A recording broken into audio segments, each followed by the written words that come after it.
Saan ka na nakapunta sa mundo?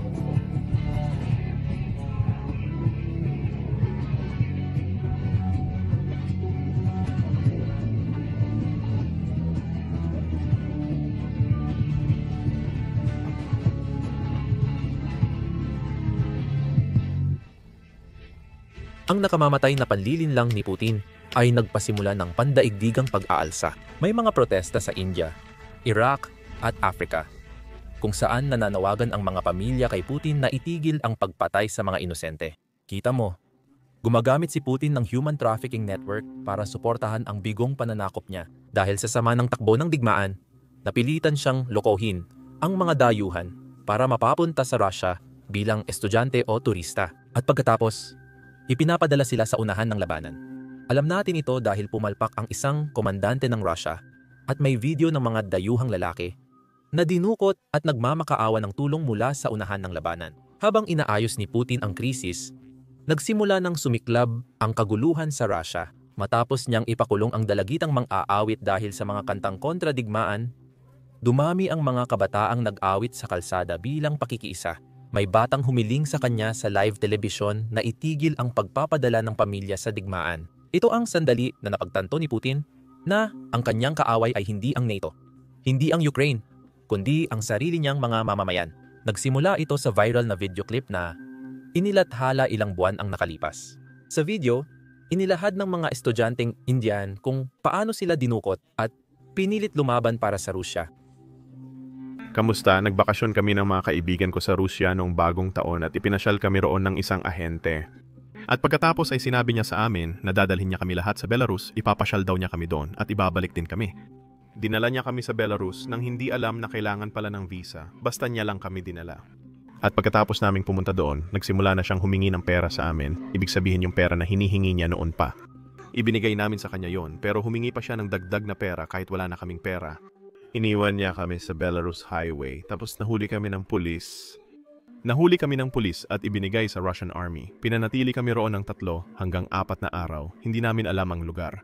At dinala nila ang isang tao na marunong magsalita ng aming wika. Ibig sabihin, pinakausap nila kami sa kanya sa telepono at binigyan kami ng isang kondisyon.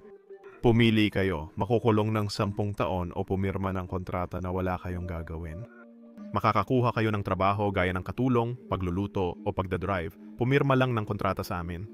Pumirma kami sa kontrata na nakasulat sa kanilang wika, hindi namin alam ang laman. Pagkatapos, dinala kami sa training center. Doon namin nalaman na niloko pala kami at isinama sa hukbo. Sinanay din kami doon. Pagkatapos kaming sanayin, iniwan na lang kami dito sa Ukraine. Sa Ukraine kasama namin ang mga kaibigan naming kasama namin. Pinadala sila sa harap ng labanan kasama ang iba pa naming kaibigan. 7 kami na sinabihang ipapadala sa unahan ng labanan sa loob ng 1 o 2 araw at kailangan lumaban. Hindi talaga kami handa sa digmaan. Wala sa amin ang marunong gumamit ng baril. Gusto pa nilang ilagay kami sa unahan ng laban. Umaasa kami na mailalabas kami ng embahada at pamahalaan ng India dito. Ako mula sa embahada at pamahalaan ng India. Kinansela ang clip na ito matapos magmilyong views sa Indian media at social media. Ngayon, syempre, hindi natuwa si Putin. Tuwing kumukuha siya ng mamamayan mula ibang bansa, laging malinaw siya sa kanyang mga komandante. Huwag ninyong hayaang magkaroon ng access sa telepono ang mga taong ito. Pero gaya ng nakita ninyo sa clip na iyon, may isang komandante dito na pumalpak. Walang bago sa digmaan para sa mga komandante ng Russia. Pero lalo lang lumalala ang sitwasyon para sa Russia. Isa sa mga estudyanteng nasa video ay napatay kinabukasan. Ibinahagi ng kanyang pamilya na hindi niya alam kung ano ang pinipirmahan niya nang pumirma siya sa tinatawag na kontrata ng Russian Army. Yung Russian na nagtatranslate ng dokumentong Ruso para sa Indianong lalaki ay nagsinungaling sa lahat. Pinirmahan ng Indianong lalaki iyon. Akala niya iba ang laman. Pero kinabukasan agad siyang ipinadala sa war zone. Dito nanawagan ang pamilya ng namatay sa gobyerno ng India na pauwiin ang iba pang Indianong naloko at napilit lumaban para sa pananakop ni Putin. Ipinahayag nila ito dahil may human trafficking network ang Russia sa India. Pati sa Iraq, Yemen, Brazil, Argentina, Cuba, at ilang bansa sa Africa. Tinatarget ng Russia ang mga dayuhang mamamayan sa social media at sa tulong ng lokal na ahente, iniimbitahan silang magtrabaho sa Russia. Pagdating nila sa Russia, kinukuha agad ang pasaporte at ipinapadala sila sa frontline ng walang pagsasanay. Ngayon, syempre, nang naging publiko ang balitang ito, hindi na maaaring baliwalain ng pamahalaan ng India ang buong pangyayari. Kaya nilapitan nila si Putin at hiniling na tulungan niyang maibalik ang lahat ng Indian na naloko at napilit lumaban sa pananakop na ito. Tulad ng inaasahan, nangako si Putin sa India na gagawin iyon. Ngayon, tingnan ang datos sa artikulong iyon. Yun ay noong nakaraang taon. At hulaan mo, hindi tinupad ni Putin ang kanyang pangako. Sa palagay ko, dapat tanungin ng India ang Ukraine kung mapagkakatiwalaan ang pangakong Ruso. Ngayon, ang pamahalaan ng India at pati na rin ang media ng India ay sinasabihan ang mga Indian na umiwas na lang sa hukbong sandatahan ng Russia. Huwag pumirma kung hindi naiintindihan. Tingnan ang ulat noong nakaraang buwan.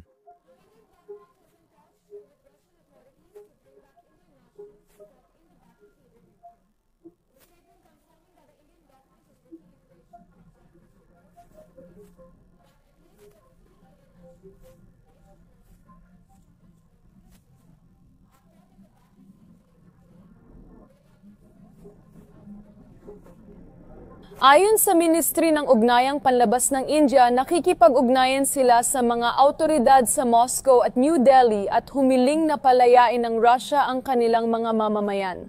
Dapat nang itigil ang gawaing ito. Sinabi ng EME officials na nakikipag-ugnayan ang gobyerno sa pamilya ng mga apektadong Indian. Hanibabala rin ito sa mga Indian na iwasan ang mga alok na sumali sa Russian Army. Kasunod ito ng ulat ng dalawang lalaking Indian na, ayon sa publication, naakit papuntang Russia sa pangakong trabaho sa construction pero ipinadala pala sa labanan. Gaya ng nabanggit ko, ang ulat ay mula pa noong nakaraang buwan. Ika-4 ng Nobyembre, 2 araw lang ang lumipas, lumala ang sitwasyon. Sa India, nagkaroon ng protesta dahil sa panlilinlang at pagkamatay ng mga estudyanteng naloko at napilit lumaban sa digmaan ni Putin. Lumabas sa kalsada ang pamilya ng mga estudyante. Hinihiling sa gobyerno ang pagbabalik ng kanilang mahal sa buhay. Hayagang nanawagan sila kay Putin na itigil ang pagpatay sa mga inosenteng Indian. Kinumpirma ng isang pamilya na 2 estudyante ang napatay. Ngunit hindi pa naibabalik ang mga bangkay sa kanila.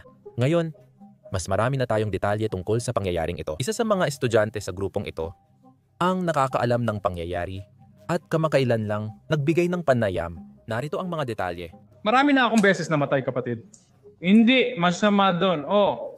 Marami nang namatay, bro. Delikado talaga ron. Nakatira ka sa lungga at sumasama sa mga atake bilang isang infantryman. Lahat ay masama doon. Oo, pumirma ng kontrata ang kaibigan ko at matapos ang 10 araw, natapos na siya. Namatay siya. 3 hanggang 5 pa ang pumirma ng kontrata. Hindi ko alam kung nasaan siya. Saan papunta? Tabis, ito. Ang katawan walang anyo. Masama ang lahat sa Pokrovsk. Namatay ang kaibigan ko doon sa Pokrovsk. Kamakailan 1 buwan na ang lumipas, assaultman siya. May mga trench na tirahan doon. Pumunta siya sa Moscow bilang isang estudyante at pagkatapos ay nakita niya na kung pipirma ka ng kontrata, makakakuha ka ng 2 milyong rubles, 24,600 piso. Siya. Mga 24 o 25 siya ay bata pa, 24, 25 o 26 na taong gulang, isa siyang binata.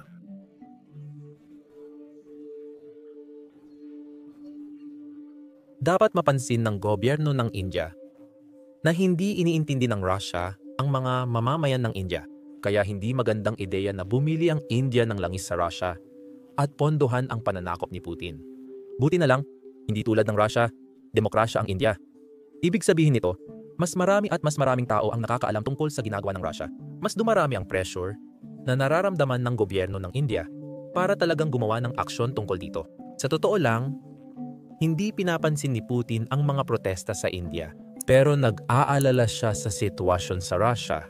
Dumarami ang mga batang musikero na nagpoprotesta sa kalsada matapos arestuhin ni Putin ang isang batang mang-aawit. Gaya ng makikita sa clip sa screen mo. Natalakay na natin ang kwentong ito.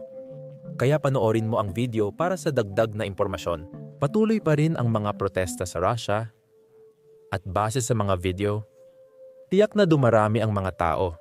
Sinabi kong dumarami ang tao base sa video dahil walang opisyal na datos mula kay Putin o mga opisyal ng Russia. Kailangan nating hulaan mula sa mga video clip dahil patuloy ang protesta habang nakakulong pa rin si Diana Langinova ang 18 anyos na orihinal na mga awit. Inaresto siya noong Oktubre dahil sa pagkanta ng anti-digmaang kanta at napatunayang nagkasala ng pagpoprotesta ng walang permit. Dahil dito, hinatulan siya ng korte sa Rusya ng 14 na araw na kulong. Pero pagkakatapos niyang tapusin ang kanyang sentensya at lumabas ng kulungan, muli siyang inaresto. Napatunayang nagkasala siya ng paninira sa hukbong sandatahan noong Oktubre 28. Hindi siya hinatulan para sa pagkakasalang ito, ngunit siya ay nananatili pa rin sa kulungan. Hindi ko alam ang ibig sabihin nito dahil di ako eksperto sa batas ng Russia at sigurado akong pabago-bago ito depende sa mood ni Putin. Hindi talaga maganda ang sitwasyong ito, lalo na kung 18 ka pa lang. At gusto ko lang linawin, para sa lahat ng hindi nakakaintindi nito. Inaresto siya dahil lang sa pagkanta ng isang kanta. Yun lang, wala na siyang ibang ginawa. At pati mga Ruso ay napapansin kung gaano ito kabaliw pakinggan. Kaya naman dumarami ang tumututol na nakikita natin laban sa pag-aresto na ito. Kaya gusto ko kayong tanungin, ano sa tingin ninyo ang ginagawa ni Putin sa ganitong panahon? Kung inisip ninyo na lalo niyang pinaiigting ang kanyang authoritarian na pamumuno, tama kayo. Ngayon, inaaresto na niya ang mga tao dahil lang sa pagsusuot ng pin na parang bandila ng Ukraine. Tingnan ninyo. Saan ka nila dadalhin? Sa korte ba, Alin? Vyborski Korte? Sa Vyborski Korte? Oh, Vyborski Distrito. Vyborski Distrito Korte. Sigurado ka bang ayos lang ang lahat? Ayos lang ang lahat. Salamat, ingat ka.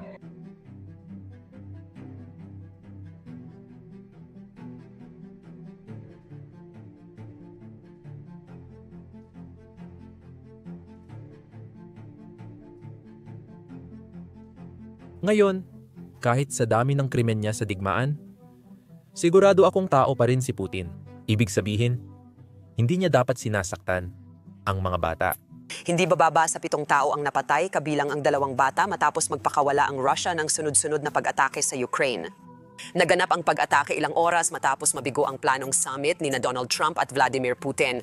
Nagpatupad na rin ang bagong parusa ang White House laban sa Moscow. Sige, siguro mas tama sabihing hindi niya sinasaktan ang mga batang Ruso, pero tingin ko, babaguhin niya rin agad ang patakarang yan. Isang batang Ruso sa live television ang nagtanong sa kanya ng tanong na siguradong hindi kayang itanong ng kahit sinong Russian na mamamahayag. Pakinggan mo lang. Ano ang pangalan mo? Kira, Kira, anong mga regalo ang ibinigay mo sa akin? Cheborashka na manika, ilang kwaderno at termos mula sa komite ng mga pamilya ng mga sundalo ng bayan. At ano ang gusto mong ibigay ko sa iyo? Nasa unahan ng tito ko ngayon. Nasugatan siya sa braso at nasa ospital pero hindi nabigyan ng gamutan. Ngayon ipinapadala siya sa misyon. Gusto ko sanang mailipat siya sa magandang ospital sa Rusya. Hahanapin namin siya, sige. Anton Fasyura. Mahahanap natin siya. Salamat sa pag-aalala. Mabuti ka, Kira. Ngayon, kung isa ka sa mga hindi nakakasubaybay sa mga protesta na nangyayari sa loob ng Russia, o kung gusto mo lang ng pinakabagong impormasyon kung ano talaga ang nangyari. Kagabi lang, nagsulat kami ng detalyadong artikulo sa Substack tungkol sa buong sitwasyong ito. Mas marami itong impormasyon kaysa sa huling video namin noong nakaraang linggo. Kaya siguraduhing bisitahin at basahin ito ng buo. Ito ang unang link sa description. Kung gusto mong magbasa ng balita, follow kami sa Substack. Ako si Sam at magkikita tayo muli sa susunod.